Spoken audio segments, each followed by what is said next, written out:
బాధపడాల్సి వస్తుంది. అదేంది బావా గట్లా మాట్లాడుతున్నావు? మేమందరం అక్కడనే ఉంటాం కదా, మిమ్మల్ని ఏమన్నా అంటే మేము ఊరుకుంటామా చెప్పు? మేము లేమా? అదేంటి అవిత, ఇక్కడ ఇంత జరుగుతుంటే నువ్వేం మాట్లాడట్లేదు? అసలు నీకు రావడం ఇష్టం ఉందా లేదా చెప్పు. ఏం చెప్పాలి వదిన? ఒక ఆడపిల్ల పుట్టి పెరిగి పెద్ద పెళ్లి చేసి పంపేటప్పుడు అత్తగారింట్లో భర్తకు ఎదురు చెప్పకు, అత్త చెప్పిన మాట వినాలి, ఆడబిడ్డలు ఏమన్నా ఓర్చుకో అని చెప్పి పంపిస్తారు.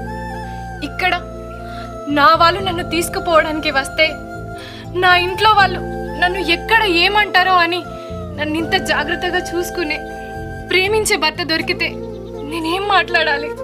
అంటే ఇప్పుడు మీరు ఆరంటారా? అందరు వస్తేనే వస్తారా? ఇంతేనా అబిత? ఇంకేమైనా చెప్పేది ఉన్నదా? నేను అబిత, వైఫ్ ఆఫ్ మళ్ళీ, ఇంకేం లేదు చెప్పేది.